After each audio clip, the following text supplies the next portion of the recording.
एक मम्मी है वो बच्चे को कॉटन की रजाई नहीं उठा रही क्योंकि उसमें रुई होती है। भाई वो तो गंवारों का काम है ना, ये तो अलग पढ़े लिखे लोग हैं। तो ये क्या करते हैं, अपने बच्चे के लिए यही पॉलिस्टर के बने हुए कंबल ला रहे हैं रंग बिरंगे, छोटे छोटे बच्चों को उसमें लपेट रखा है पॉलिस्टर के। और वो कंपनी वाले उससे ज्यादा समझदार हैं, कंपनी ने क्लियर कट उसमें वार्निंग के साथ लेबल लगा रखा है 100% पॉलिस्टर। अब वो पता नहीं डिग्रियां लेके ही घूम रही है या क्या है, छोटा सा बच्चा है उसको उसमें लपेट रखा है उसने, और उसमें धागे ऐसे उठ रहे हैं।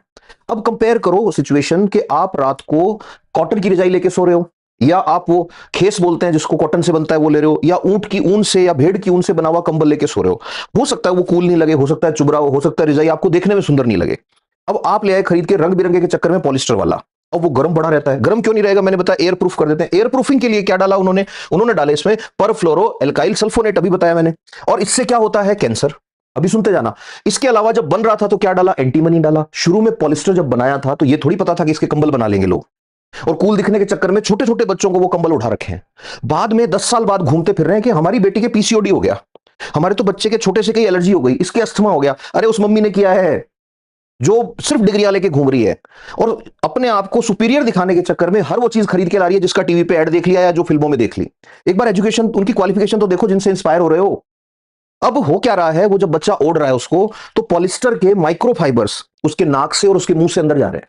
छोटा बच्चा है तो पक्का कपड़े को चबाएगा भी। अब दोनों कंडीशनों कंपेयर करो, कॉटन वाली रजाई के फाइबर अंदर गए, कॉटन गया अंदर। कॉटन डाइजेस्ट नहीं होगा बट वो सेलुलोज में ब्रेक डाउन होगा, और सेलुलोज को पचाने के लिए हमारे पास डाइजेस्टिव सिस्टम में पावर नहीं है, बट उसको डिग्रेड कर देते हैं हमारा मैक्रोफाज सिस्टम, हमारे एंजाइम्स उसको डिग्रेड कर देते हैं, म्यूकस के साथ बाहर आ जाता है।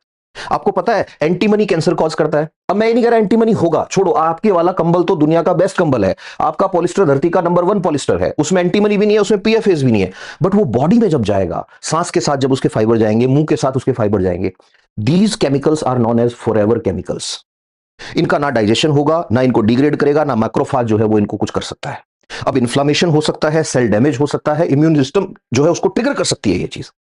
अब सोचो, आप नजर डालो चारों तरफ। अवेयरनेस की बात मैं क्यों करता हूं, ये अपने आप को अवेयर समझने वाले लोग जो हैं, इन्होंने, ये खुद ग्रेजुएट होंगे, पोस्ट ग्रेजुएट होंगे, डॉक्टरेट होंगे, और इन्होंने अपने गाइड बना रखे हैं उन लोगों को जिनकी 10th भी नहीं हुई कभी ढंग से।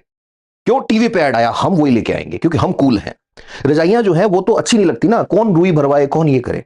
बट रुको, समय आएगा घूम के। जैसे ही अपने बच्चों को वो घोल घोल के पिलाते थे ना पाउडर जिनमें 70% चीनी हुआ करती थी, ये सोच के कि हमारी बेटी बनेगी औरों से लंबी, टॉलर, स्मार्टर, कुछ नहीं है, चीनी चीनी थी उसमें। डायबिटीज होगा तुम्हारी बेटी के थोड़े टाइम बाद। ये आएंगे ढूंढते हुए कि भैया प्योर वाली रजाई दे दो हमें, तो जिसका अस्तर भी कॉटन से बना हो। ये औकात है अर्बनाइजेशन जिसको कहते हैं।